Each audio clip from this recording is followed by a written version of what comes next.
El siguiente programa es familiar, para todas las edades.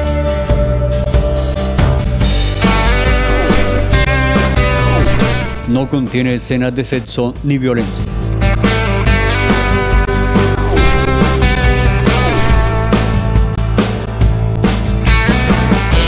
Teresa Patoca proyectando la imagen actual.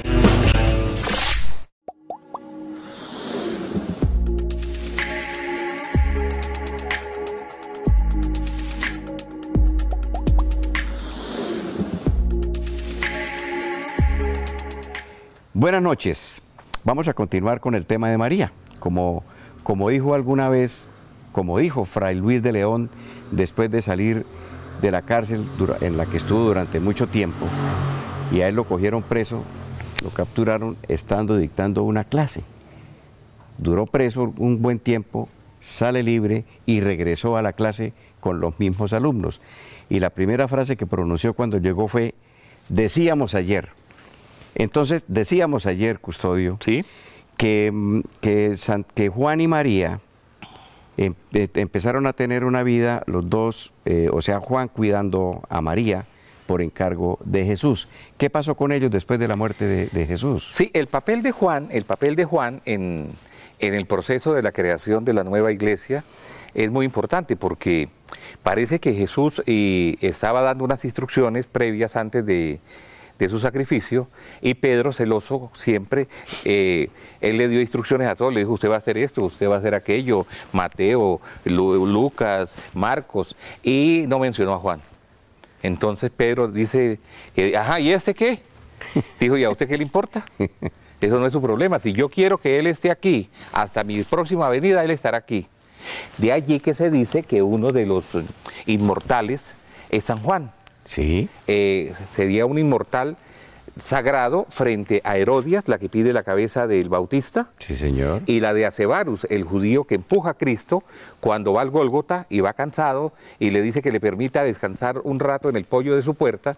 Y el judío Acevarus, asustado, le dice: no, vete de aquí, para evitar problemas con los romanos. Sí, señor. Entonces Jesús le dice: yo pronto descansaré, pero tú estarás aquí a mi regreso. El judío errante. Entonces, esa es la leyenda del judío errante. Del judío errante, ¿no? Eugenio Sue tiene dos tomos sobre la leyenda del judío errante, interesantísimo. Hace mención de él también Giovanni Papini, sí, en la vida de Cristo. Sí.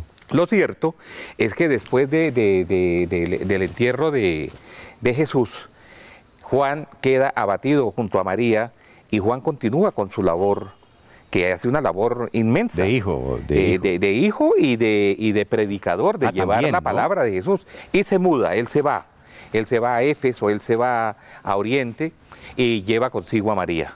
Ella la acompaña hasta el fin, hasta que fallece, no podemos decirlo, hasta la dormición, es la palabra exacta que se utiliza en teología. De esa parte de la dormición también vamos a hablar. José muere mucho tiempo antes del ¿no? sacrificio. Es que José era ya un hombre para la edad. Cuando casa con María, estaba consagrada al templo. Era una niña, ¿no? Era una niña consagrada al templo, y cuando llegó el momento de conseguirle esposo, los candidatos que se presentaron, dice la leyenda, ninguno dio ese toque esotérico que buscaban los sacerdotes, que era darle una rama de mirto a los aspirantes. Sí, señor. Y si la rama florecía, ese era el candidato. Al no conseguir candidato, llaman a todos los varones en edad de contraer matrimonio, sí, y José a regañadientes va, y la vara de mirto de él florece, y por eso se convierte en el esposo de María y en el futuro padre del Salvador, sí, en el padre terreno del Salvador. Sí. Bueno, Juan es el único apóstol que no muere violentamente, muere de muerte natural, porque todos fallecieron o crucificados, o echados a los leones, o quemados, o flechados, o muertos en condiciones muy violentas. En eso sí la gran responsabilidad la tienen los romanos, no tanto los judíos propiamente dicho, que me perdonen los judíos, no faltaba más. Hay una discusión muy grande en la historia de la humanidad frente a la muerte de Jesús. No, pero dejémoslo ahí, dejémoslo porque nos vamos a enredar en sí, Jesús. Vamos a dejar ese tema para porque Jesús. estamos hablando de María. Entonces, bueno, María se va. Muere ya. María, en la edad de Emmerich, dice que muere a los 64 años. Sí. Otros... Una edad joven, para la época. Sí. Otros dicen que no, fue a los 80 y tantos años. Lo cierto es que como es esa hermosa desconocida que es María, entonces hay muchas teorías al respecto.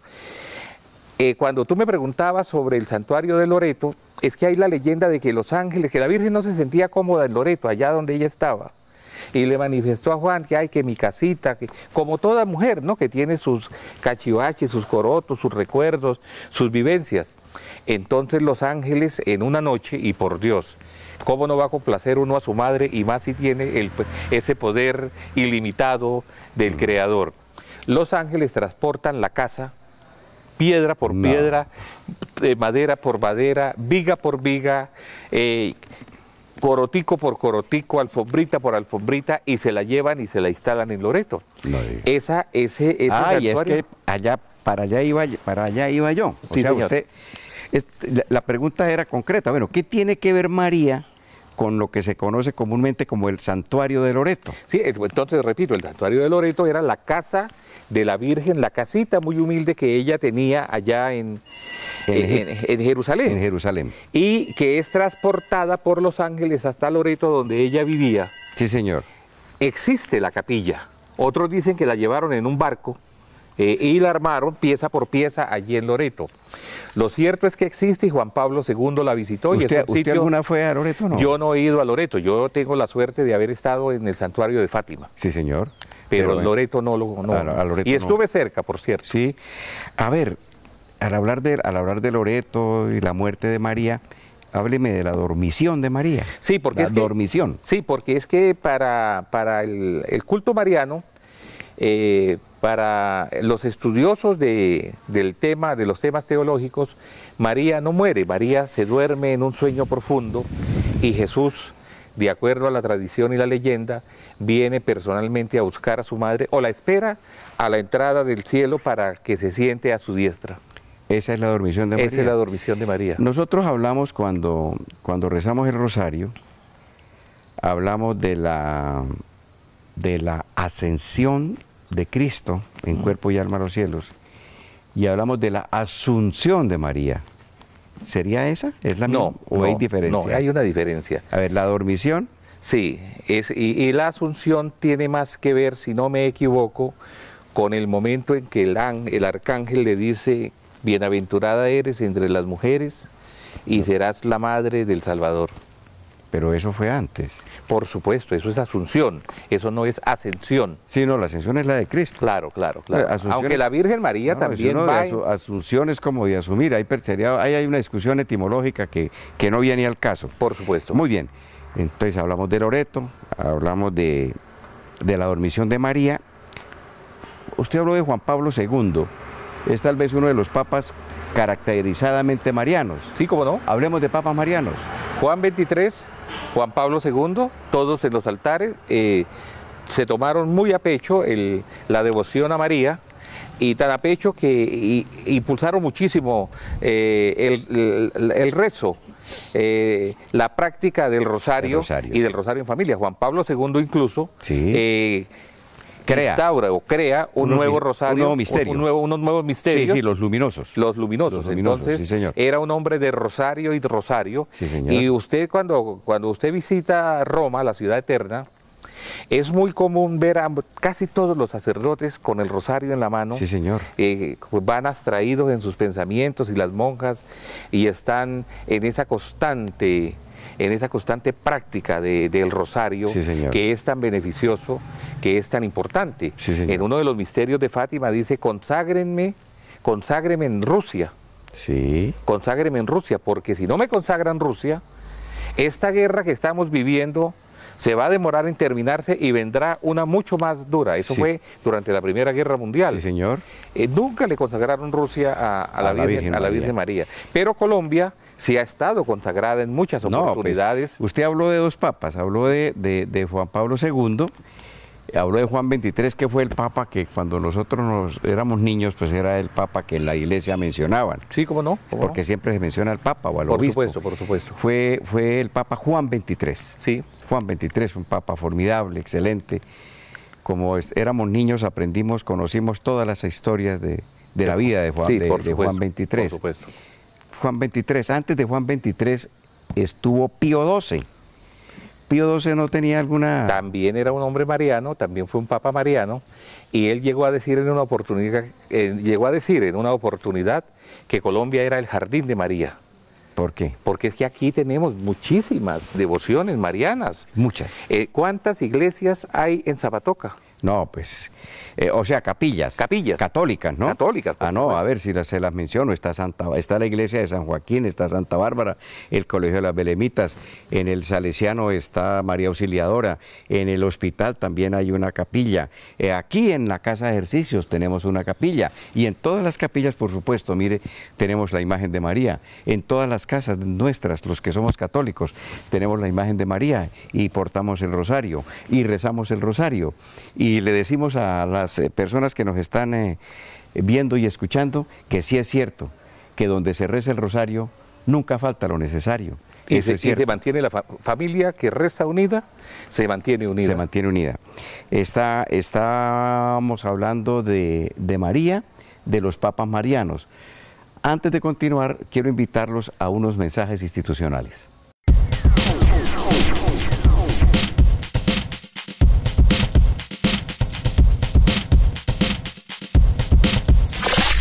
Estamos enfrentando el fenómeno del niño más fuerte de nuestra historia, y algunas de nuestras generadoras de energía más importantes salieron de servicio por imprevistos. Por eso, si queremos evitar un racionamiento, tenemos que disminuir el consumo de energía. Para lograrlo, vamos a premiar el ahorro y a castigar los desperdicios de energía en los hogares. Por cada peso que ahorre del consumo promedio en su casa, recibirá un peso adicional en su factura. Pero si consume un peso más que el promedio, le cobraremos el doble. Es decir, el que ahorre más ganará más y el que desperdicie más pagará más.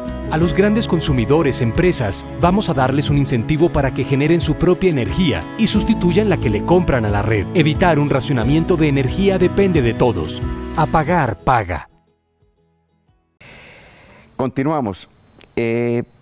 Lo del Papa Juan Pablo II llamó mucho la atención, o sea, esa condición de mariano, sobre todo a quienes somos marianos, a quienes somos seguidores de la Virgen. Lo que yo no sabía, o sea, tal vez no me explico por qué, yo no me enteré o la prensa tal vez no registró con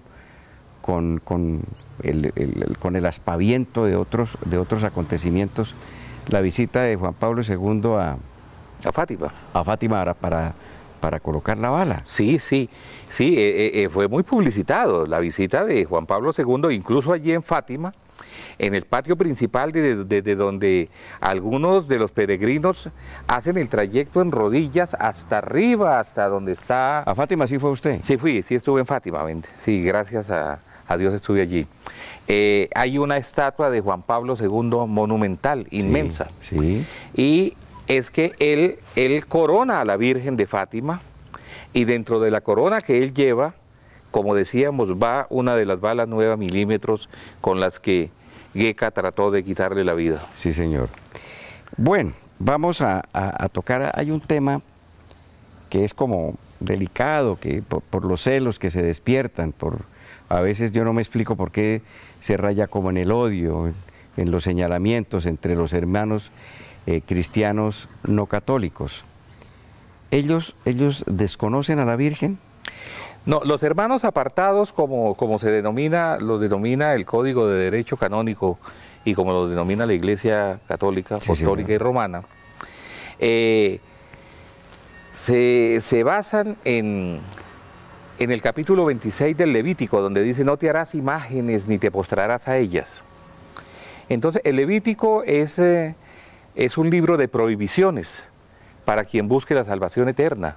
No comas esto, no hagas esto, báñate frecuentemente, si tienes sarna, si tienes lepra, si tienes algunas enfermedades vergonzosas, eres indigno, purifícate. Ese era el antiguo pacto de Abraham con el pueblo de Israel.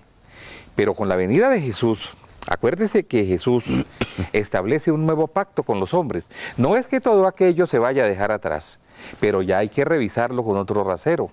Cuando a Jesús los fariseos y los que querían perderle le llevan a la mujer pecadora y le dicen, maestro.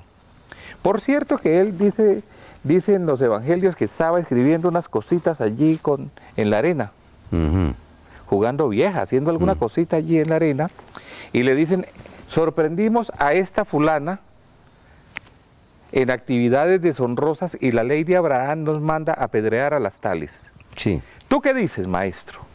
Si él dice que sí, ese mensaje de amor y de solidaridad se pierde. Si él dice que no, está diciendo que la ley de Abraham contra la ley. No tiene razón. Él se levanta a la segunda, porque él no contesta, él sigue allí haciendo sus dibujitos, y a la segunda pregunta del fariseo, él se levanta y los mira, me imagino que con esa dulce mirada que tenía y con ese rostro de paz, y les dice esa sentencia que todavía utilizamos, el que esté libre de pecado, que tire la primera piedra. Sí, señor. Él sigue haciendo sus dibujos y se desentiende de eso, y cuando se levanta está llorosa la mujer allí, y le dice, ¿qué pasó? ¿No te condenaron? Dice, ninguno me ha condenado, maestro. Todos se fueron, porque se fueron escabullendo uno por uno. Sí. Eran sus clientes habituales los que la estaban llevando allí. Sí, señor. Y eso también estaba prohibido por la ley de Moisés. Jesús le dice, no peques más.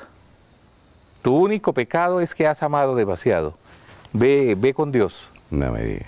Entonces, ellos, los evangélicos, los protestantes, algunas iglesias apartadas, consideran que no debemos hacernos imágenes ni postrarnos ante ellas, sí, porque es idolatría. Y allí en el mismo Levítico, el Padre amenaza con penas muy duras y con castigos severos a quienes infrinjan esta ley. Pero a los idólatras que llamaban. A los idólatras. Pero recordemos y repito que Jesús vino con un nuevo mensaje de paz y de esperanza. Sí, señor. Eso de que si alguien te da una cachetada, pon la otra mejilla. Si alguien te pide el abrigo, dale la capa. Si alguien te obliga a llevar un peso de aquí hasta la Uchubal, sí, llévatelo hasta el Mirador, complázcalo. Sí. Entonces es un nuevo método de vida donde el amor, la comprensión, la solidaridad y la verdadera paz espiritual debe ser la que reine entre los hombres. Martín Lutero es uno de los bueno, se caracteriza porque de todos modos ya el cisma venía desde antes, pero es el que rompe, sí, y entonces crea la otra corriente religiosa que funciona en Inglaterra todavía. Él en ese proceso, filosóficamente hablando, él cómo considera a la Virgen, entonces. Sí, él, de verdad que él el aporte, la crítica, lo que Martín Lutero realmente quiso hacer hacia la Iglesia Católica fue lo de la compra de las indulgencias. Ese fue el tema básico de su protesta. En aquella época se vendían indulgencias por todo. Sí, y tenían una tasa y un precio. Aún existen algunas tablas, que por infidelidad tantos ducados, que por ladrón tantas cosas, que por apóstata tanto dinero. Entonces él viene y dice que no, que la salvación es gratuita, que no hay que pagar por la salvación, y que el libre albedrío no tiene absolutamente nada que ver, que Dios es el que decide quién se salva y quién no se salva. Solamente Dios. Solamente Dios. Sí, señor. Yo he insistido mucho en lo de la imagen de la Virgen María, que en algunas religiones tal vez no han sabido llevar ese mensaje y generan, alimentan una especie de odio en algunos de sus fieles hacia la Virgen María. Y lo digo porque tengo conocimiento de causa. En alguna época fui a la Loma Redonda. La Loma Redonda es una vereda de aquí de Zapatoca, en donde hay una marcada influencia de unas religiones diferentes a la católica. Son cristianos, pero hay una corriente ya muy cristiana no católica. Y me encontré con un problema casi de enfrentamiento de familias, porque algunos niños tumbaron la imagen de María, que estaba en el patio de la escuela, por Dios. Eso es una afrenta, porque si bien este es un país laico, antes de que se fuera fuera considerada Colombia, como fuera considerado el país como un país laico, pues era católico, inclusive consagrado al Sagrado Corazón de Jesús, y entonces casi en todas las escuelas, en todos los establecimientos educativos hay una imagen de la Virgen, y esos niños tumbaron la Virgen, y hubo todo un problema y toda una cosa, bueno, y eso se ha presentado en muchas partes. ¿Será entonces que los pastores de esas iglesias no han sabido llevar el mensaje de respeto hacia la Virgen? ¿Cómo consideran esas sectas religiosas no católicas a la Virgen? Sí, yo he hablado en lo personal con algunos miembros de, aquí en Zapatoca, por cierto, de iglesias apartadas, y ellos manifiestan mucho respeto hacia la Virgen, el respeto hacia la Virgen como la madre del Salvador. No tienen ese culto mariano que nosotros tenemos, pero manifiestan respeto. Sin embargo, yo creo que a veces algunos pastores, dentro de su propia ignorancia, porque hay personas que merecen todo el respeto y toda la consideración, también allí se cuelan muchos ignorantes que se aprenden de memoria algunos pasajes de la Biblia y utilizan esa virtud que tienen, esa capacidad para crear más división y crear más cisma y crear más odio entre hermanos, cuando el mensaje debe ser de paz, de comprensión y de solidaridad. Sí, señor. Terminamos esta parte de las religiones cristianas no católicas en cuanto tiene que ver con la Virgen. El tema de la Virgen, eso da para mucho, eso es extraordinario, sobre todo para quienes creemos en la Virgen y para quienes consideramos que siempre ella nos cubre con su manto, y le damos gracias a ella porque por su intersección ante el Señor hemos sido tan generosamente premiados.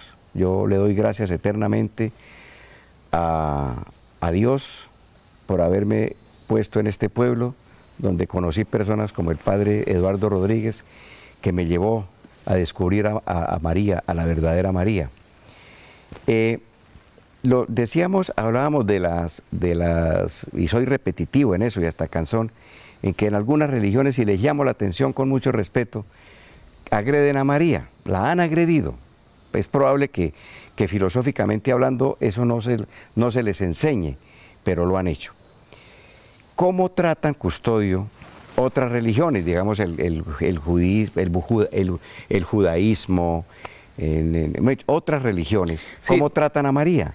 Las tres religiones monoteístas de las que hemos hablado en otros programas, el judaísmo, el catolicismo y el islam, fíjese que ahí hay una cuestión muy curiosa. En la Sura 19 del Corán hay un capítulo, todo ese capítulo, Sura es capítulo, está dedicado a María y con mucho respeto. Y los musulmanes dicen que María es la madre de Jesús y que Jesús es un dechado de virtudes, no lo ven como el Salvador, pero es un dechado de virtudes y es un profeta de suma importancia en la transición y en la lucha contra el mal. Y a María la reconocen como la madre de ese profeta, y que su gestación, lo que para nosotros es la Inmaculada Concepción, ellos desde esa época la reconocen y dan fe de que eso fue así, de que María concibió en forma inmaculada, sin conocer varón, por una gracia especial del Padre Creador. Lo acepta el Corán. Lo acepta el Corán. Mientras que el judaísmo, en el Talmud de Babilonia, a quien también hemos hecho referencia, se refieren en términos omnimiosos sobre la Virgen María, ofensivos, sacrílegos, sí, que no me atrevo ni siquiera a traer a colación ninguna de los epítetos que le lanzan a la Virgen María y a Jesús.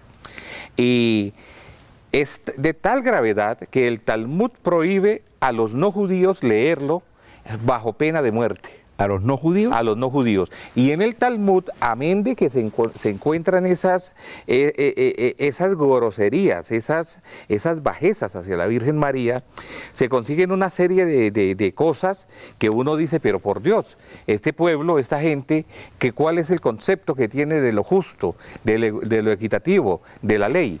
Porque es que eso sí da tema para cortar. Sí, ellos incluso dicen que la violación de un niño menor de 3 años no constituye ningún delito.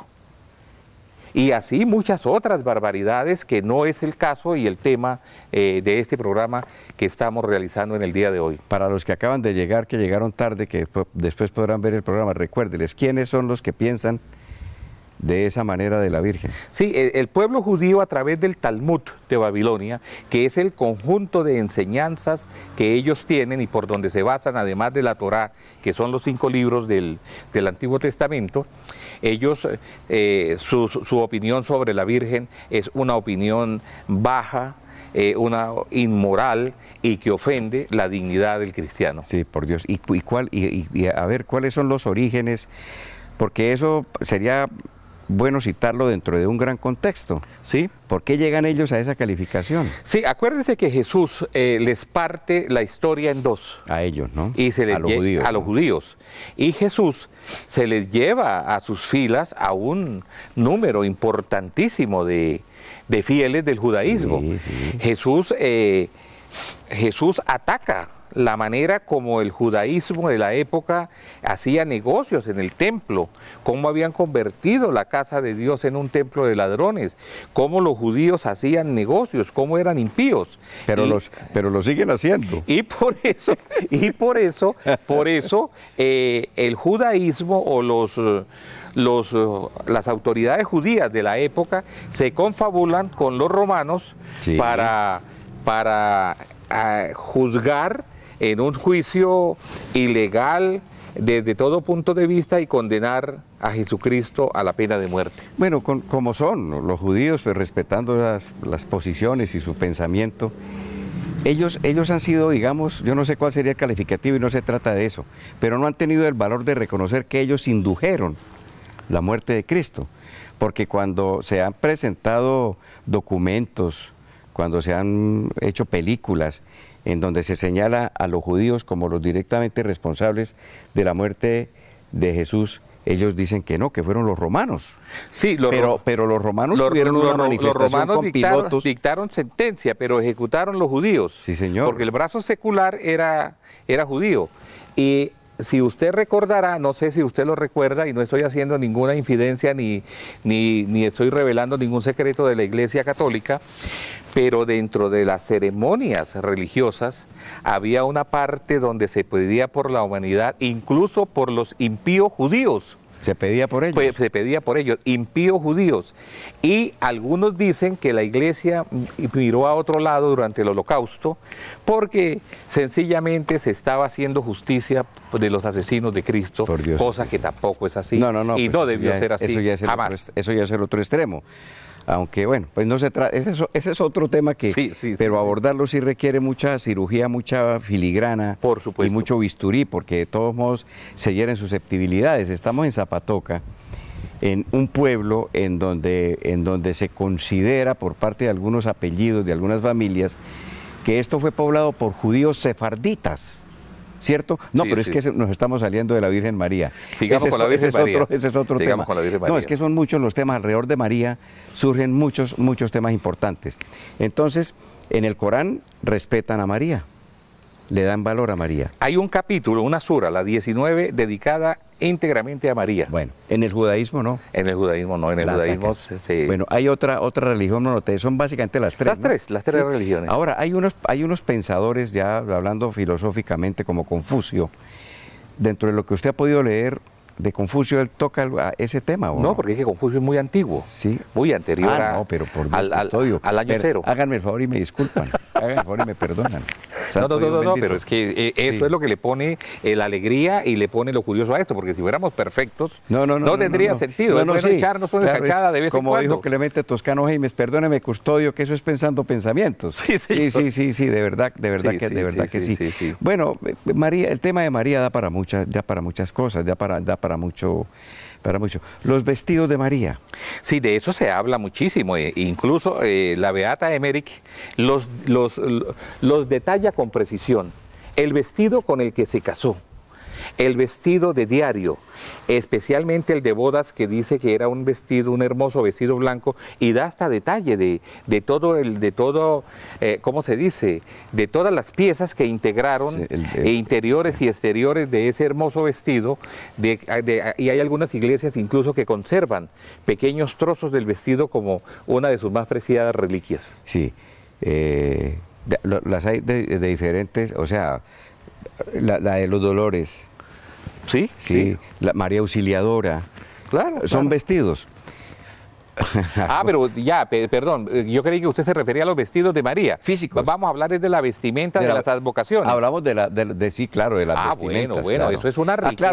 Claro, hay que ser Sí. claro. Pues una cosa es el vestido que usaba ella, que usaba y otra ella. cosa, porque en las advocaciones Sí. tienen vestimenta diferente. Y muchos critican eso, muchos critican que por qué en la Iglesia Católica o en Roma hay tanto boato y tanta riqueza, y que por qué eso no se vende y se le reparte a los pobres. Y ya Jesús nos había aclarado cuando María Magdalena lo recibe allá en Magdala, aparece en su pueblo, y va y se compra un frasco de perfumes de nardo costosísimo, y con él le lava los pies y le seca con su hermoso cabello. Algunos han querido erotizar Sí. esa situación, y eso yo pienso que fue un gesto de humildad extraordinario. Y los apóstoles y la gente se quedó, digo, no, pero mire, esta mujer tirándose la plata ahí, tanta gente con hambre, y los apóstoles, nosotros tenemos 3 días que no comemos. Sí, señor. Porque como Él es cuerpo glorioso, pero nosotros sí. Y Jesús les dijo, los pobres los tendréis siempre con vosotros, a mí no me tendréis eternamente. Entonces yo pregunto, ¿es que vender todas esas riquezas de la iglesia de verdad ayudarían a resolver el problema del hambre? No, lo paliaría. Además es Jesucristo, por Dios, es la Virgen, es el templo donde todo debe ser hermoso y de la mejor calidad, y por eso los vestidos de la Virgen Son y bonitos. la corona de oro son tan bellos, Son bonitos, sí, son claro. hermosos. Sí, claro, dice, pero ¿por qué si la Virgen era tan humilde, miren esos trajes tan Sí, espectaculares? no le van a poner una ruana, por Dios, aunque Sí, también podría ser, pero es que es la Madre de Dios la que merece todo el boato, y todo el boato que se le dé queda pequeño frente a su grandiosidad. Sí, alguien me preguntaba alguna vez que si todas las vírgenes responden a unas apariciones o simplemente el hombre quiso poner una virgen y vestirla así. No, lo de las apariciones también, hay algunas apariciones que la Iglesia ha comprobado que son engañosas, Sí, que no reúnen los requisitos que exige la Iglesia para que esa aparición sea considerada como milagrosa. Sí. Entonces usted a cada rato ve que en una casa de regadero la Virgen está llorando aceite. ¿Sí? Que en el Hospital San Juan de Dios, antiguo Hospital San Juan de Dios, la Virgen se reveló por medio de una mancha en la pared de una humedad. Sí, señor. Entonces, todas esas cosas pues hay que verlas con muchísima cautela, y la Iglesia tiene especialistas en todas esas materias que no se dejan meter los dedos en la boca. Sí, señor. Muy bien, yo pienso que el tiempo ya se nos acabó. Para terminar, yo quiero recomendarles esta melodía también, esta Ave María, de María Callas, ¿no? Sí, como María Callas, una cantante griega, fue mujer del armador griego, de Aristóteles Onassis, el que fue posteriormente esposo de Jacqueline Kennedy. El Ave María, María Callas. El libro que les quiero recomendar, pues no es un libro propiamente de María, pero sí es de una santa, Santa Teresa del Niño Jesús. Se llama Camino de la Perfección. Les recomiendo ese libro. Sí, por mi parte, en estos días nos enteramos de que la Madre Teresa de Calcuta va a ser llevada a los altares. Sí, señor. Ella escribió algunas cosas que se están editando. No conozco el título con el que se van a editar, Sí. pero hay que estar muy pendientes, porque de verdad que si alguien supo de amor, de comprensión y de solidaridad, fue esa diminuta mujer que en la India entregó su vida a los más necesitados. Y se le va a santificar porque ya se le comprobaron 2 milagros. 2 milagros. El último fue en el Brasil, a un brasileño que tenía una enfermedad terminal que la ciencia es decir, el tipo se cura y no encontraron, no supieron No hay por qué. explicación posible No hay una científica. explicación para eso. Entonces es muy interesante empezar a recabar sobre la obra que de pronto no está muy compilada en un solo documento, en 2 o 3 documentos de esa gran mujer. Sí, señor. Sí, señor. Señoras y señores, les agradecemos como siempre. Los esperamos el próximo viernes, Custodio. Muchísimas gracias por estar con nosotros. Los esperamos en una nueva oportunidad para continuar hablando de lo divino y de lo humano. Buenas noches.